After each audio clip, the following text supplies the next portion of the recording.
Welcome back. It's another edition of Lifestyle Indy. I'm Paul Poteet. I'm Julie Patterson, and we're glad you're going to watch the show with us tonight. We're here in our beautiful home, but we're going to take you to a historic home. Why not? It's right downtown Indianapolis, the Benjamin Harrison site. Have you been there? It is a sight to be seen. It's very cool. A familiar face who had, an unfortunate thing happen, but made the best of it. Stacia Matthews from Channel 6. A health reporter who had a stroke, but she knew what to do because of what she did. You'll get to meet her. You're going to meet a guy who he publishes the IBJ, he runs a bank, he does crosswords for the New York Times, not just does them, he writes them for the New York Times, but that's another story. Mickey Maurer is going to be on this evening too. Okay, once all of that business is over with, it's time to eat. You up for a salad? Oh, this one I absolutely am. It's a Ukrainian salad. Well, wait till you find out what's in it. I mean, it's okay. Yeah. You have to wait. Be patient. It's a surprise. You have to wait for dessert and for the salad recipe. It's going to be a great show. We're glad you're with us tonight. It starts right now. Thanks for watching.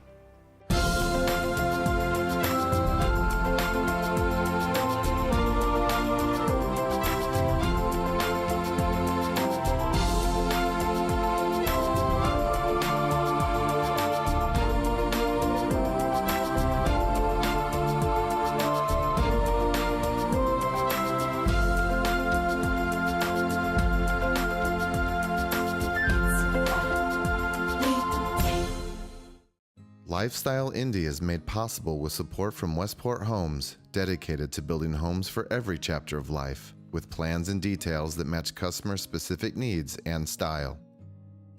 Additional funding is provided by Altman, Poindexter, and Wyatt attorneys, serving clients throughout Central Indiana with wills, trusts, and estates, with over 70 years of combined experience. All right, we come to you from a beautiful home all the time on Lifestyle Indy. Yep, here at Westport Homes. Yes, but this time we're going to go to a historic home. But the Benjamin Harrison site, downtown Indianapolis, there are things in there that he sat on, he used. It's very, very cool. We're going to take you inside. They tell me you've been to the gift shop. They have a gift shop, and inside there, Paul, they've got replicas of presidential china from all of the presidents, and you can purchase them. I think it's cool to see what the first ladies have picked out over the years. All the presidents' china. Yes.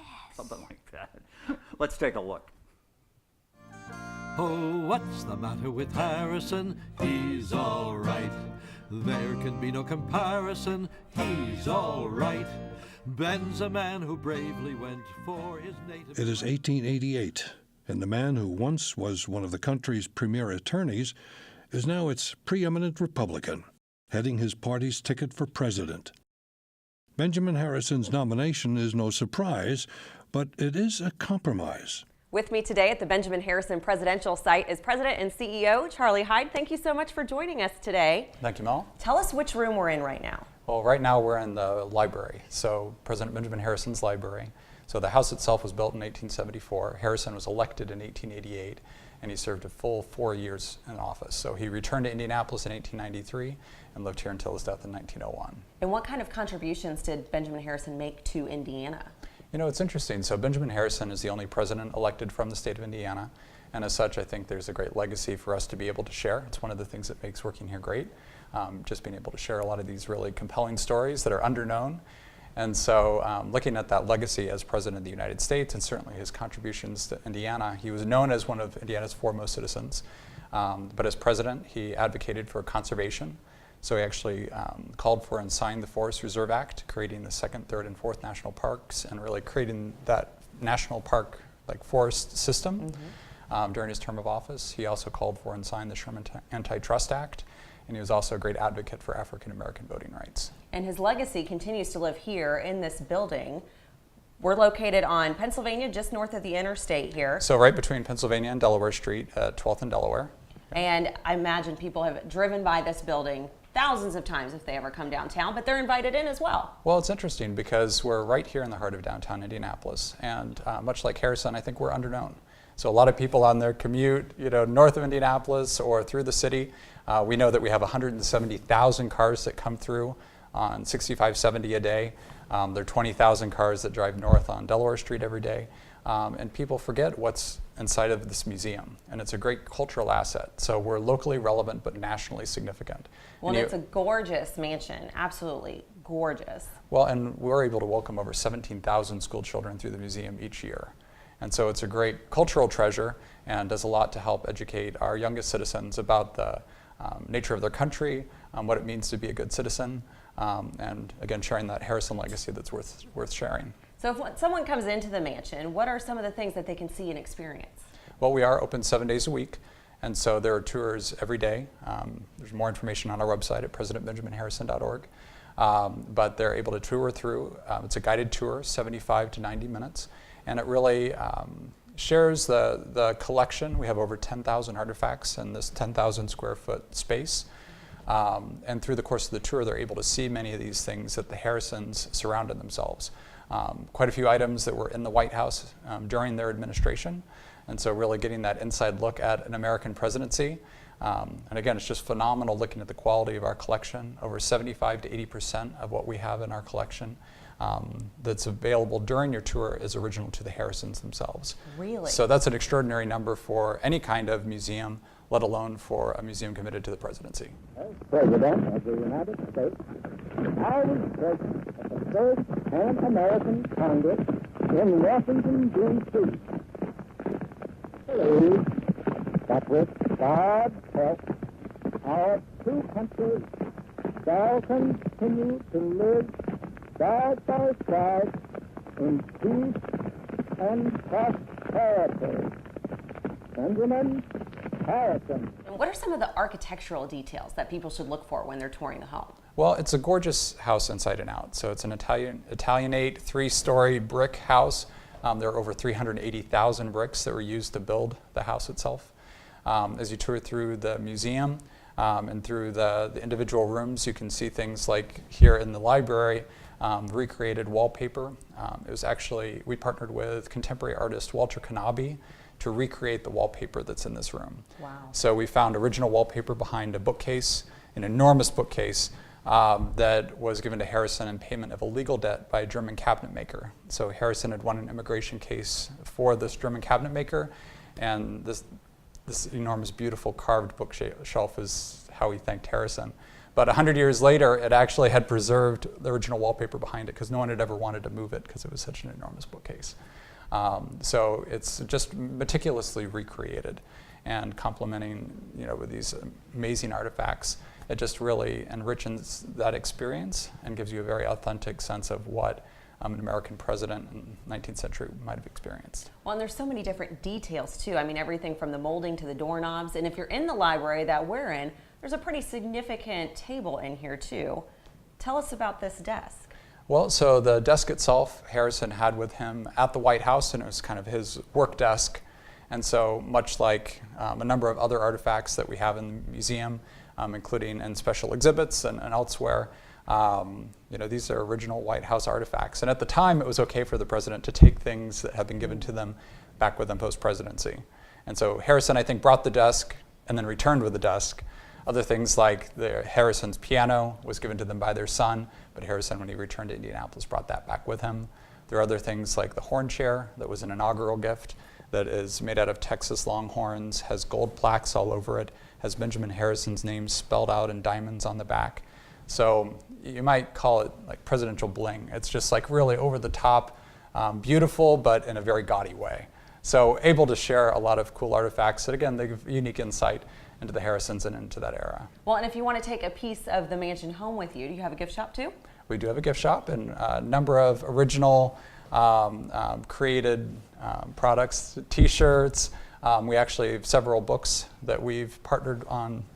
There's Old Whiskers Escapes. There's a new biography of Benjamin Harrison that you can find in our gift shop. Just a lot of interesting material that you can find there too.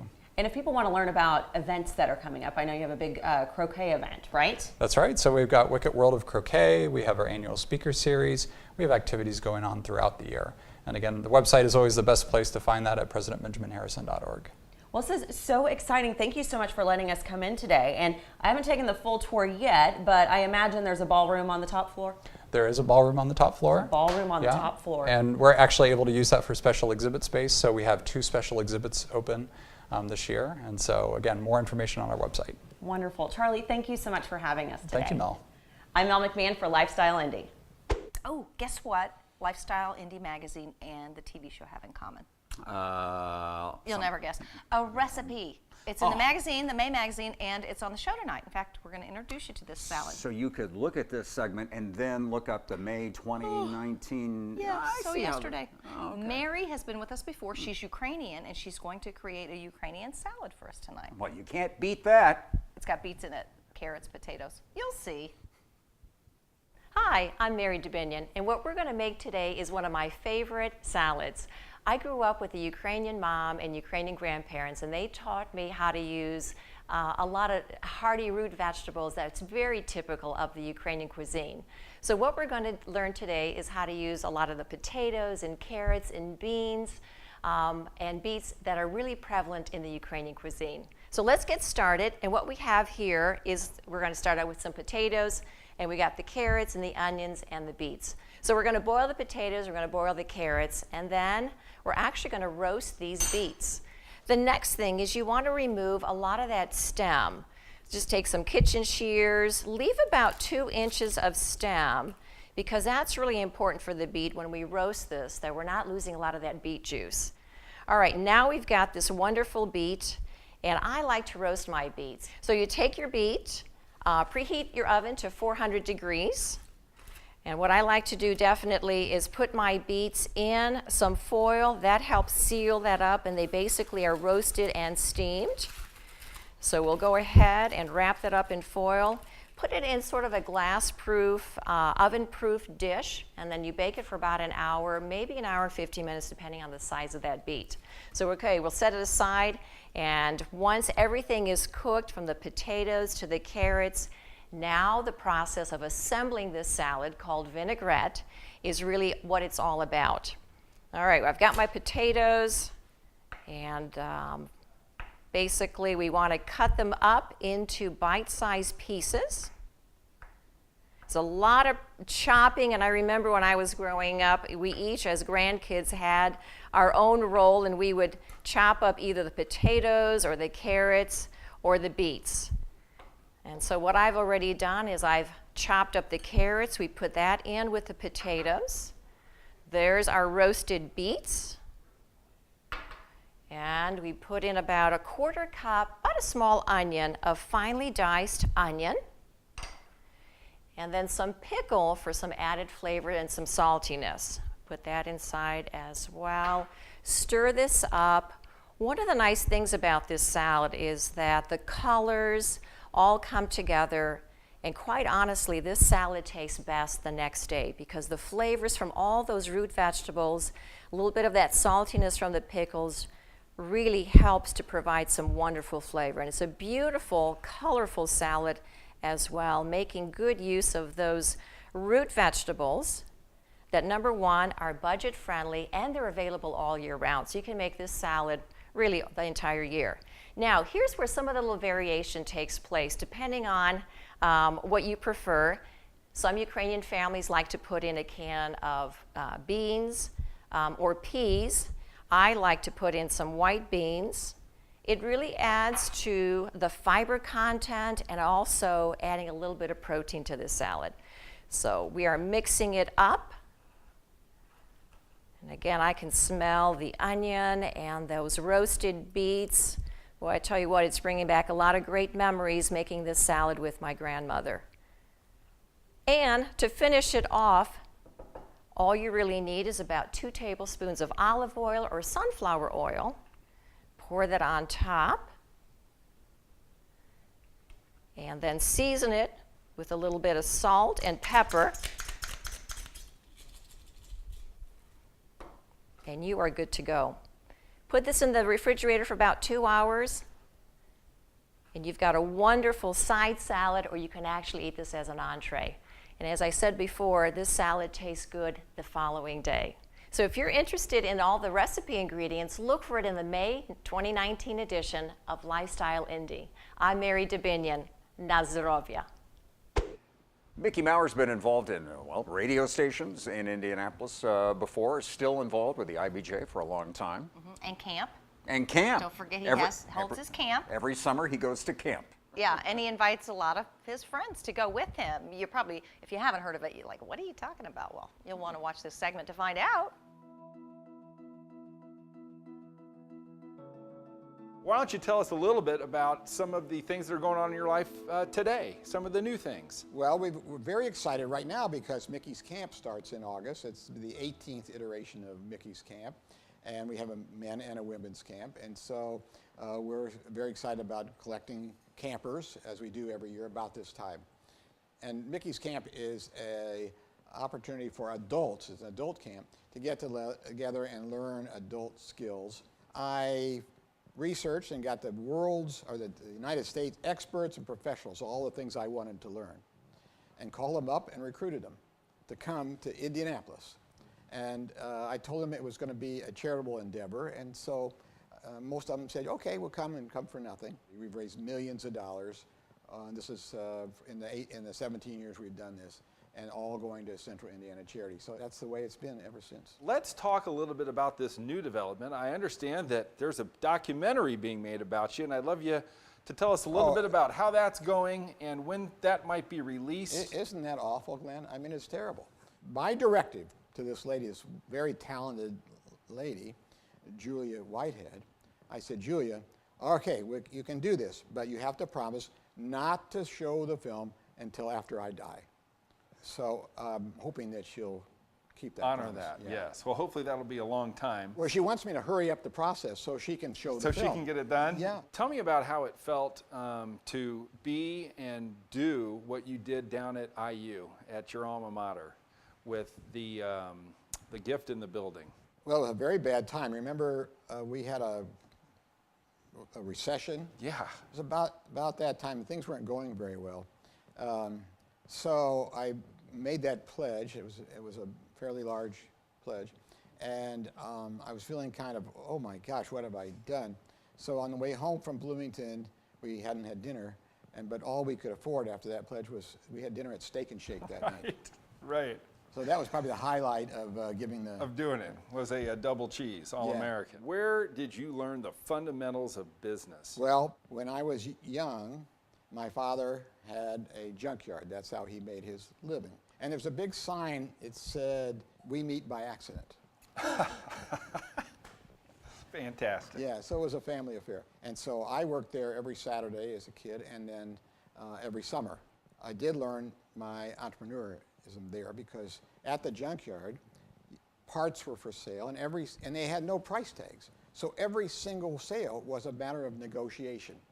That's what entrepreneurs do. Absolutely. And so I was privileged to be part of that and negotiate with all kinds of people coming in. And they, particularly since they felt like since I was small and maybe starting at 10 years old, that they could take advantage of me. So what a great training ground to be able to engage in this great game of entrepreneurism at a junkyard where it's really where the rubber meets the road, particularly if you're selling a tire, I would say. That's exactly Yeah, right. so yes. that's where I learned this wonderful game, and I enjoyed it immensely. And you did all that before you had your driver's license. Oh, way before. Mickey, that's an incredible story. Thank you again for your time today. We really appreciate it. It was an honor to meet you. This is Glenn Bill for Boomer TV. We have a mutual friend, Paul, and she's a former coworker of yours. Yeah, she was the staying healthy reporter at Channel 6 for years and years, and then ironically, she had to put some of that background to use. Yes, she had a stroke at a pretty young age, but because she had that job, she knew exactly what to do. But do you? You'll find out in this segment.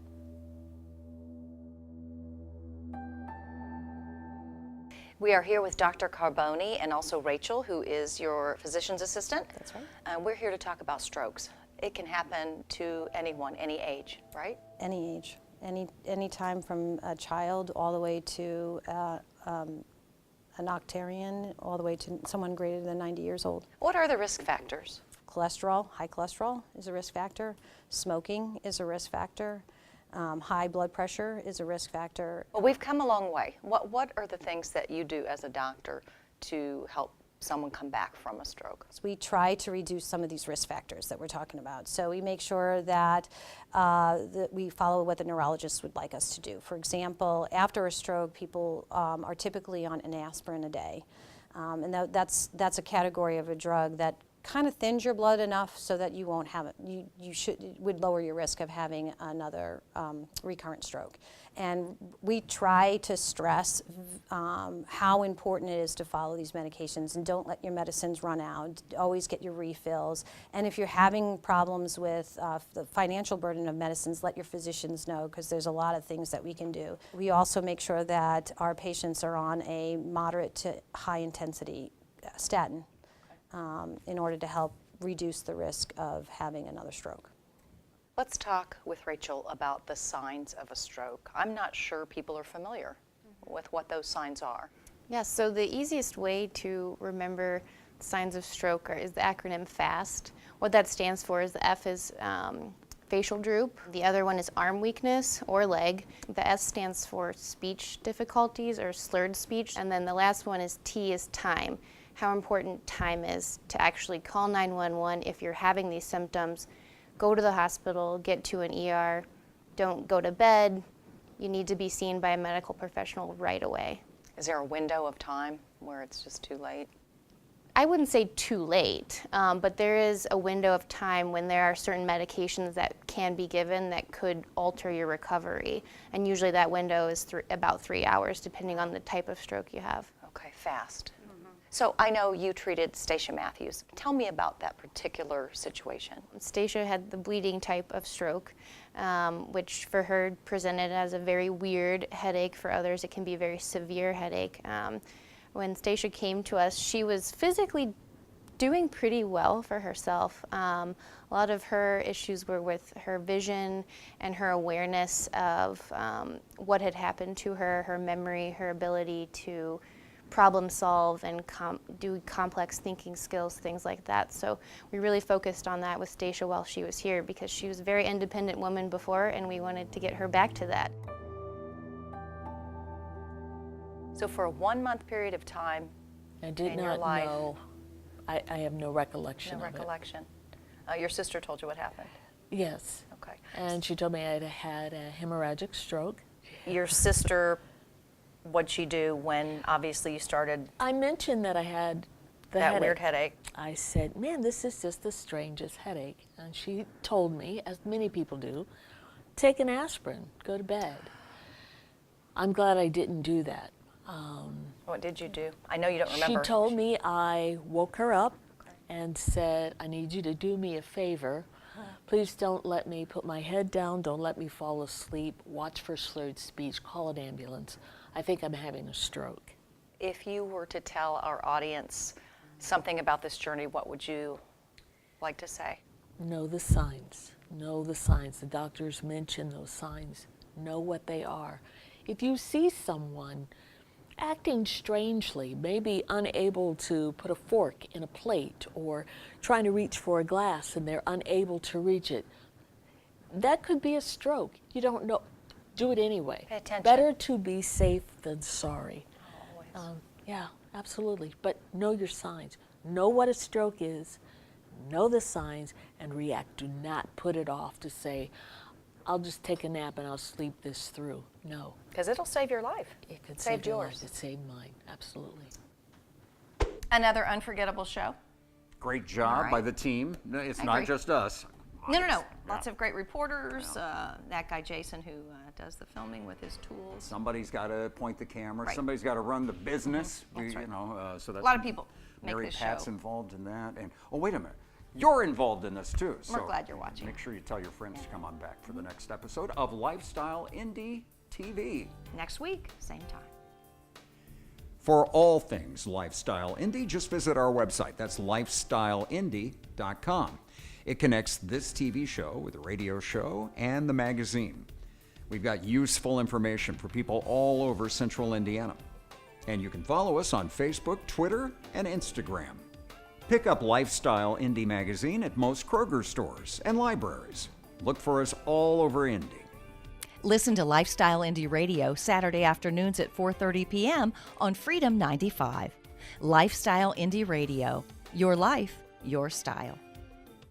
LifeStyle Indy is made possible with support from Westport Homes, dedicated to building homes for every chapter of life, with plans and details that match customer specific needs and style. Additional funding is provided by Altman, Poindexter, and Wyatt attorneys, serving clients throughout Central Indiana with wills, trusts, and estates, with over 70 years of combined experience.